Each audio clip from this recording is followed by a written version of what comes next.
வீடியோவில் கோழி பிரியாணி செஞ்சுக்கலாம். இன்றைக்கி நம்ம செய்ய போகிறது வெள்ளை கலராக கோழி பிரியாணி செய்ய போகிறோம். ஒயிட் சிக்கன் பிரியாணி இது. நான் Sivakami. Welcome to Siva's kitchen. ஒரு பேனில் நெய் சூடாக்கியிருக்கேன் பாருங்கள். ஸ்பைசஸ்லாம் முதல் போட்டுக்கலாம்.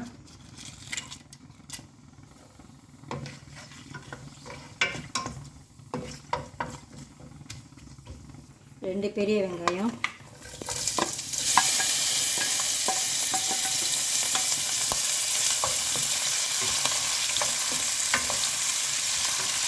இது கொஞ்சம் வதங்கட்டும். வெங்காயம் ஓரளவுக்கு வதங்கினா போதும், ரொம்ப ப்ரௌன் ஆக்கிடாதீங்க, அப்போ கலரு வேறு மாதிரி போயிடும். இது இஞ்சி பூண்டு பிளெண்ட் பண்ணியிருக்கேன்.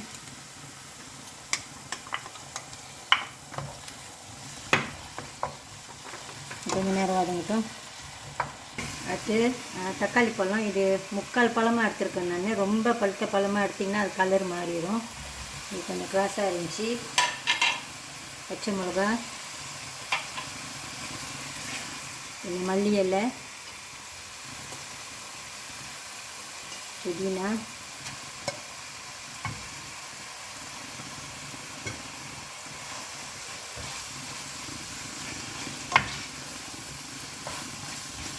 கொஞ்ச நேரத்தில் கோழி சேர்த்துக்கலாம். இந்த தக்காளி பழம் ரொம்ப வதங்க வேண்டாம்.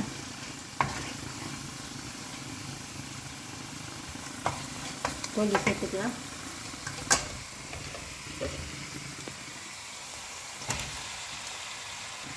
உப்பு நான் சோறுக்கும் சேர்த்து போட்டுக்கிறேன்.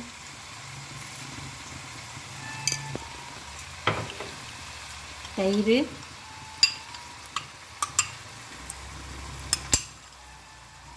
நான் லெமன் ஜூஸ் எடுக்கலை, நீங்கள் வேணுமா கொஞ்சம் போட்டுக்கோங்க. நம்ம இதில் இன்றைக்கி தேங்காய் பால் சேர்க்க போகிறோம்.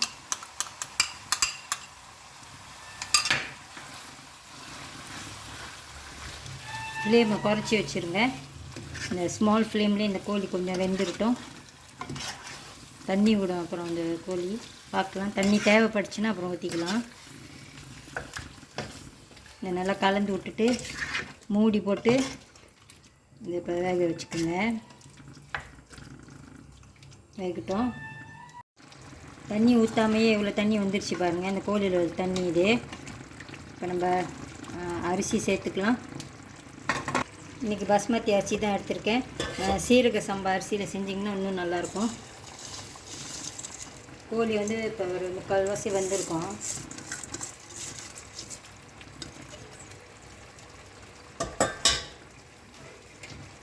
இன்றைக்கி திக்கான தேங்காய் பால் எடுத்திருக்கேன்.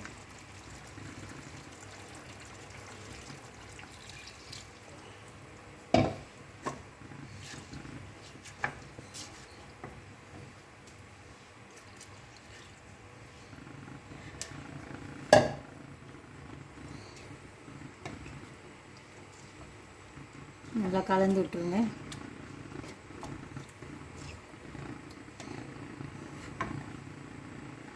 இன்றைக்கி நான் இன்னொரு இன்க்ரீடியன்ஸ் கூட எடுத்திருக்கேன். இது க்யூரா வாட்டர் அப்படின்னு சொல்கிறாங்க. பாருங்க எப்படி இருக்கும். இது நான் வாங்கினேன். இதை கொஞ்சோண்டு ஊற்றிக்கலாம், வாசமாக இருக்கும்.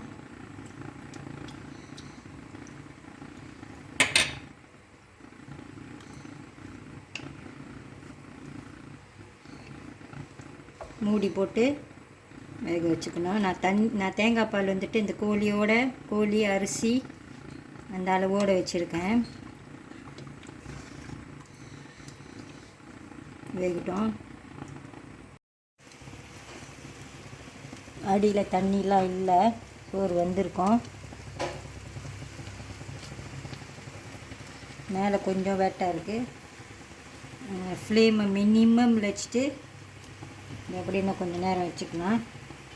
நான் அடியில் ஒரு வாட்டி கிண்டி விட்டுருக்கேன். வேகிறப்ப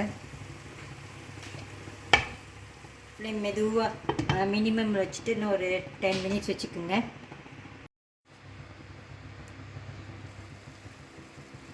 டென் மினிட்ஸ் ஆச்சு.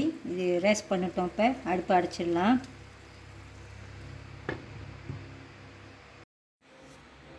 இது அரை மணி நேரம் அப்படியே நான் விட்டுருந்தேன். இப்போ கிண்டி பார்க்கலாம்.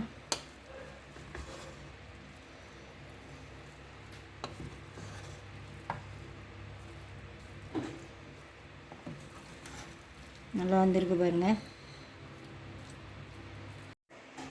நீங்களும் இந்த வெள்ளை பிரியாணி ஒரு வாட்டி செஞ்சு பாருங்கள். வெள்ளை கோழி பிரியாணி இது உங்களுக்கும் பிடிக்கும்.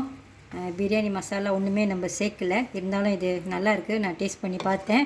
இந்த வீடியோ உங்களுக்கு பிடிச்சிருந்துச்சுன்னா லைக் பண்ணிவிட்டு ஷேர் பண்ணிவிட்டு சிவாஸ் கிச்சன் சேனலுக்கு சப்ஸ்கிரைப் பண்ணிக்கோங்க. தேங்க்யூ ஃபார் வாட்சிங்.